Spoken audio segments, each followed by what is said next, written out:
Assalamualaikum warahmatullahi wabarakatuh. Selamat pagi anak-anak. Bagaimana kabarnya hari ini? Semoga kalian semua dalam keadaan sehat walafiat. Pada pertemuan pagi ini kita akan belajar tema 2, subtema 3, pembelajaran 1, 2, dan 3. Marilah kita awali kegiatan belajar pagi hari ini dengan bacaan basmalah bersama-sama. Bismillahirrohmanirrohim. Kalian bisa buka buku kalian di halaman 151.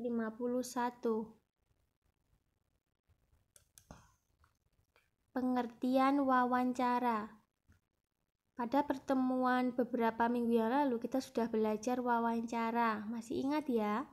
Jadi dalam suatu wawancara itu ada narasumber dan pewawancara. Masih ingat? Kalau kalian lupa, kalian bisa buka kembali videonya. Kita ulang kembali di sini ya.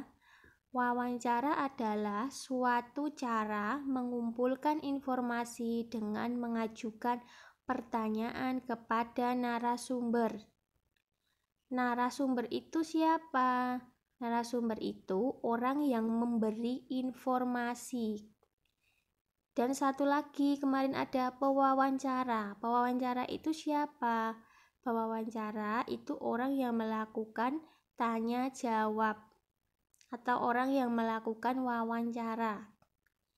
Kita dapat menemukan informasi dengan melakukan wawancara. Tahap awal wawancara adalah menentukan tema.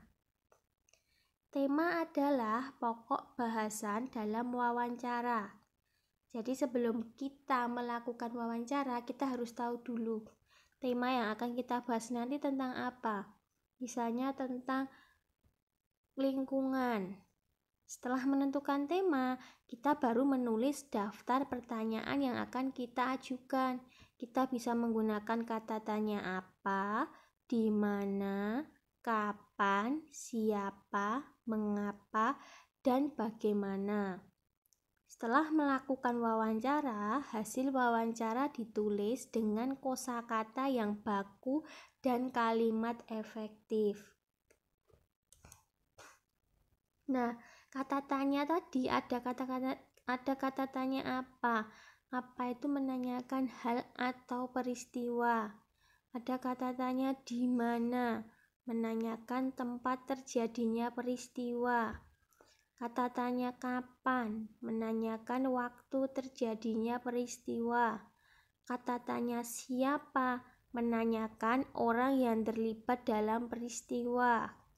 Kemudian mengapa, menanyakan sebab terjadinya peristiwa. Bagaimana, menanyakan keadaan atau cara. Nah, ini kata tanya yang kita gunakan dalam menyusun wawancara. Jadi menyusun kalimat dalam wawancara itu disesuaikan. Kira-kira mana kalimatnya yang sesuai dengan yang akan kamu tanyakan. Misalnya, kamu mau menanyakan tadi tentang temanya tentang lingkungan. Kita gunakan kata tanya bagaimana. Misalnya, bagaimana cara Bapak menjaga kebersihan lingkungan sekitar rumah. Nah, misalnya seperti itu. Kita lanjutkan. Ragam hias pada kain batik. Kalian sudah lihat di mana-mana hampir semua orang itu menggunakan kain batik. Begitu juga dengan ustadz-ustadzah yang ada di sekolah. Kalian juga memakai seragam batik. Nah, pada kain batik itu terdapat motif hias. Batik dari setiap daerah memiliki motif hias yang berbeda-beda. Motif hias termasuk gambar dekoratif. Apa itu gambar dekoratif? Gambar hiasan dari gabungan beberapa motif. Motif hias pada kain batik umumnya berbentuk hewan, tumbuhan, manusia, atau alam. Corak tersebut akan membentuk suatu motif hias yang indah. Nanti kalian bisa perhatikan kain batik yang orang tua kalian punya. Coba kalian perhatikan dengan saksama, di situ motifnya apa? Hewan, tumbuhan, manusia, atau gabungan motif-motif alam. Batik tulis lasem memiliki ciri khas motif bentuk tumbuhan dan bunga. Batik kawung menggunakan bentuk geometris. Dalam membuat motif hias tersebut digunakan pola ragam hias. Jadi sebelum membuatnya kita buat pola dulu. Nah, di layar kita beri beberapa contoh. Gambar dekoratif, gabungan beberapa motif. Nah, seperti itu yang tertera di layar. Kalau di buku Bu Pena kalian di halaman 153, kalian lihat halaman 153, itu ada contoh batik tulis lasem dan batik kawung. Ternyata motif batik itu sangat beragam dan sangat cantik. Terlebih kalau kalian pernah diajak ayah bunda kalian belanja di Pasar Klewer atau di PGS Solo. Sebelum ada corona ya. Itu kalian kalau jalan-jalan ke sana itu semua toko menjual batik dan motifnya itu beragam sekali, dari harga yang murah sampai harga yang jutaan seperti batik tulis. Kita lanjut. Motif hias berbentuk tumbuhan pada karya seni. Motif hias ada pada karya seni berupa bentuknya motif hias itu ada kain, guci, piring, lemari, atau rumah adat. Jenis motif hias itu dibedakan menjadi dua. Yang pertama, motif hias geometris. Motif hias yang menggunakan unsur-unsur garis dan bidang yang disusun berulang-ulang sehingga membentuk motif yang menarik. Contohnya batik kawung dari Yogyakarta. Yang kedua, motif hias non-geometris. Motif hias yang memiliki bentuk manusia, hewan, atau tumbuhan. Motif hias bentuk tumbuhan biasanya disebut sulur-suluran. Diingat ya, motif hias bentuk tumbuhan disebut sulur-suluran. Contohnya batik buketan dari Pekalongan. Motif tersebut bermakna keharmonisan dan keindahan hubungan manusia dengan alam sekitar. Kalian bisa buka di halaman 160. Nah, ini gambarnya ya, tertera di layar. Batik kawung tadi, kemudian batik buketan Pekalongan seperti ini.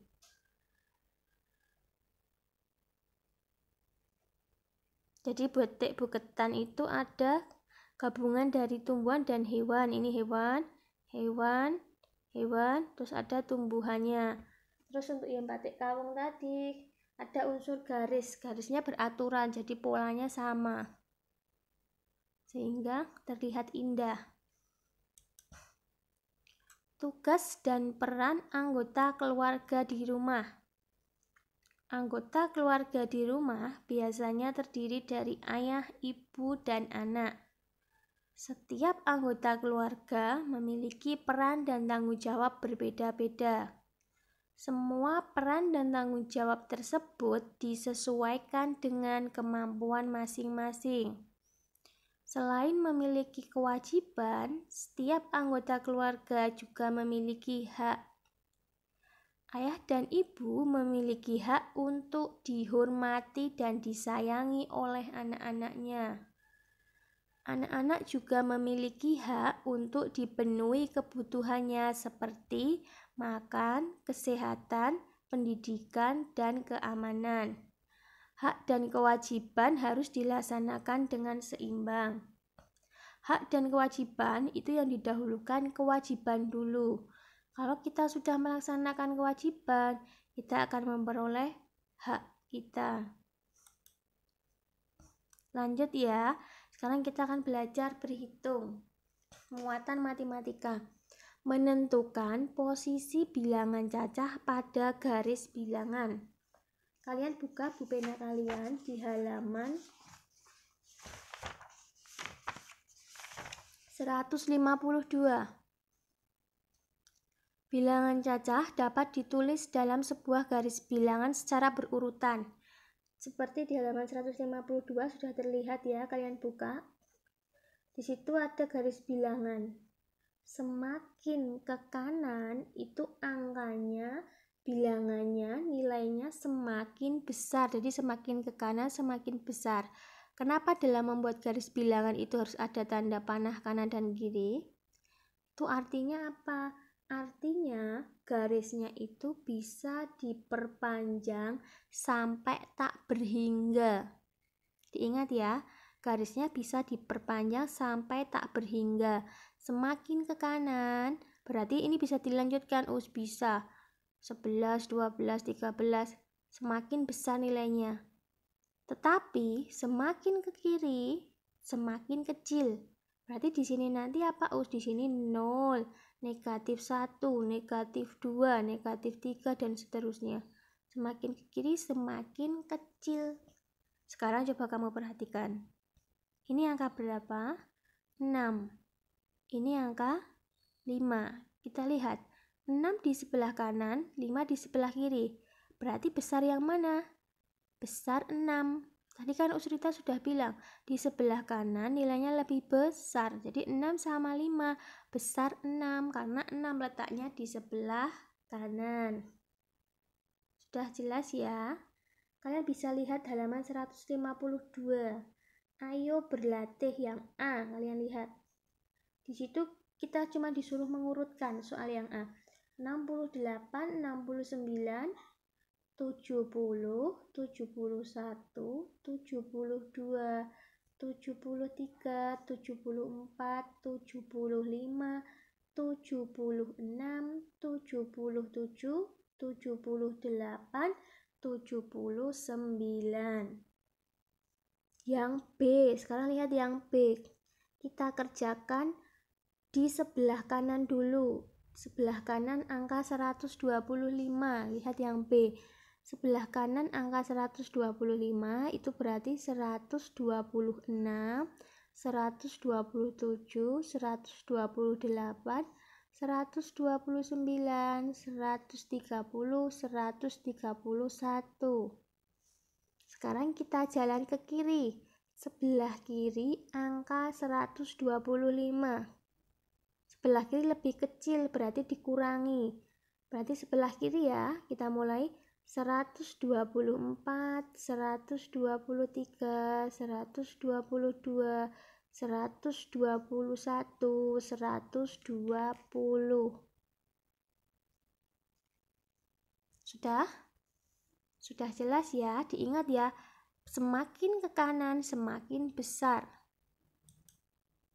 Nah, di sini ada contohnya. Kalian bisa buka halaman 159 di pulpena kalian, 159. Contoh yang atas. 9 tambah 5. Berarti kita jalan ke kanan 9 angka. Kita tarik pakai garis bilangan. Kemudian dari angka 9 jalan lagi 5 angka. Sehingga diperoleh 14. Nah, di layar Usrita beri contoh di layar. Perhatikan ya. 5 tambah 3. Perhatikan semuanya. 5. Kita mulai dari angka 0. Yang kita hitung itu lompatnya. Kita lompat 5. Loncat. 1, 2, 3, 4, 5. Usrita ulangi, yang dihitung loncatnya. 1, 2, 3, 4, 5. 5 ditambah 3. Kita jalan 3. Jadi jalannya dari angka 5.